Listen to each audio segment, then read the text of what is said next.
guys might not realize this, and I actually didn't realize this until like last year, but November is Australia's Pride Month. You wouldn't know if you didn't know, you know? It's crazy. I had like a slew of videos planned for this month, but obviously that didn't happen. I've had like a surprisingly busy November. So I thought what I do to celebrate Australia's Pride Month, kind of close out the month as well, is give you guys some Australian Pride recommendations, some underhyped books. It's gonna be a good time. There's 5 books that I'm recommending in today's video.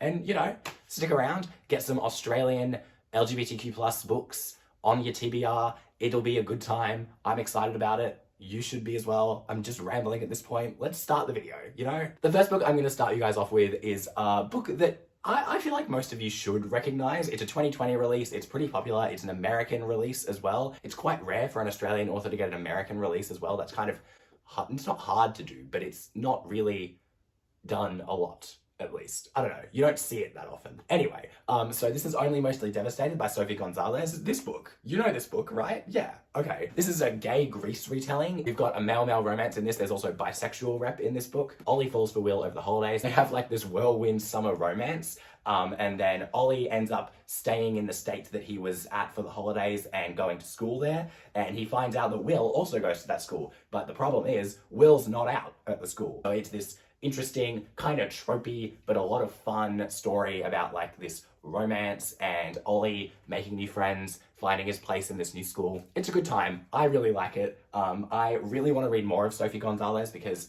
she's great. I really like her stuff. Anytime that I can support and celebrate an Australian author is always a good time. I highly recommend this. It was great. It got me out of like a really bad reading slump that I was in. So I really recommend it. I read it in one day, which is just unheard of for me. It was great. I really, really liked it. The next one is a bit of a niche one, and that's Monuments by Will Kostakis. This is the first book in a duology. It's kind of like an Australian Percy Jackson in a way. We've got a gay protagonist and an Indigenous Australian love interest in this, and basically it's about these gods who are like reawakening underneath Sydney, and Connor gets kind of mixed up in it. He's just gone through like a best friend divorce, as he calls it, so he's, you know, a bit emotional. He's having a bit of a tough time. He gets involved with Sally and Lockie, and they go on a bit of an adventure. It's a good time. There are these gods that are coming back, these gods that are coming from another dimension, and he's got to hide it all from his family. It's just a good time. I really like it. It's a lot of fun. I'm going to be reading the second book in the series, which came out earlier this year, soon. Hopefully. Yeah, if you're looking for kind of like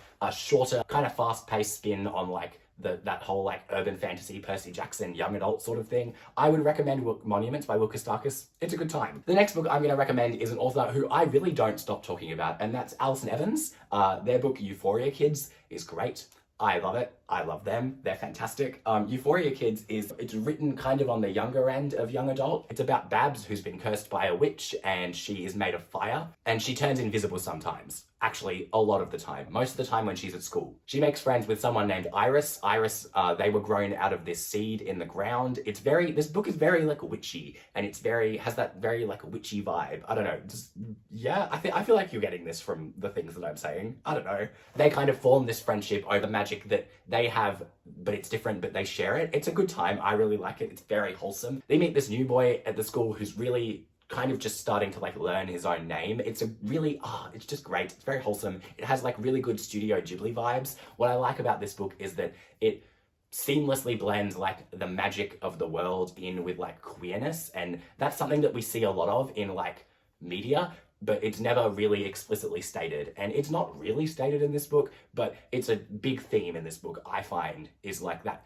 magic and queer vibe, but it's done in a really like wholesome, younger YA and sort of way, you know? I really, really like Euphoria Kids. It's one of my top books of the year, and I would highly recommend it if you're looking for a really quick read, like most of these are, to be honest. And it's just a good time. Like, why would you not want to read this? You know, you're also supporting a non-binary author. It's a good time. The next book is Invisible Boys by Holden Shepherd. This has won one award and a couple of others, if I'm not mistaken. This is like one of the first editions they printed.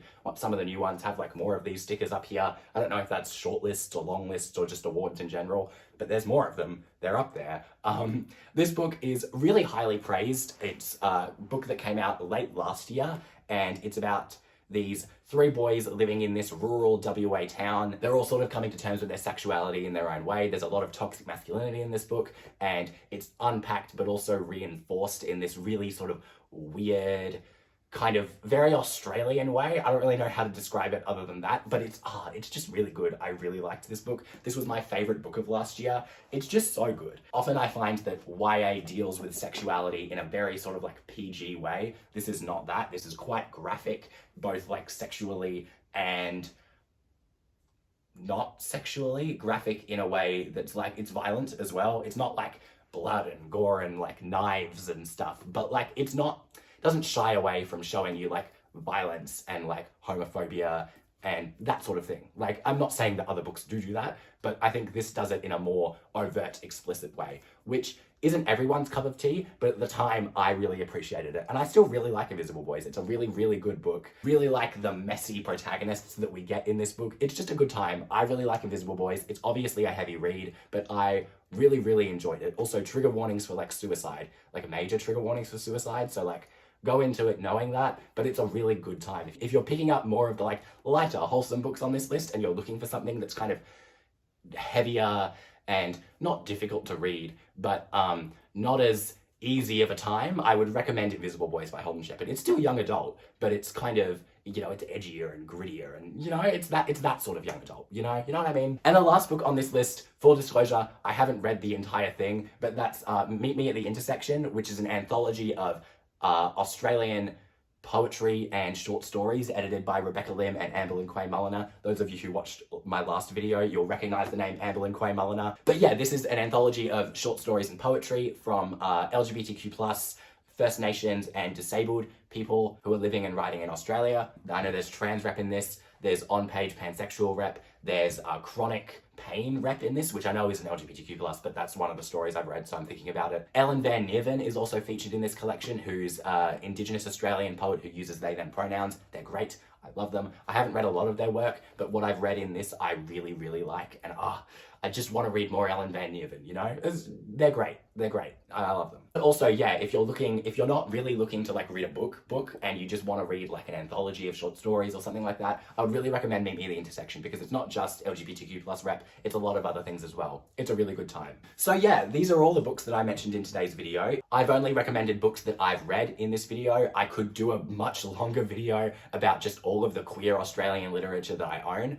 If you want to see that, let me know, I guess. But yeah, if you're interested in any of these books, or if you've read any of these books, please let me know in the comments down below. I would love to chat with you about them. If you know of someone who's looking to read more obscure queer YA, maybe share this video with them. They might appreciate it. I know I would. But yeah, let me know what you think of these recommendations in the comments down below. I would love to chat with you about them, and thank you so much for sticking around until the end of this video. I really hope you enjoyed, and I'll see you again next week with a new one. Bye!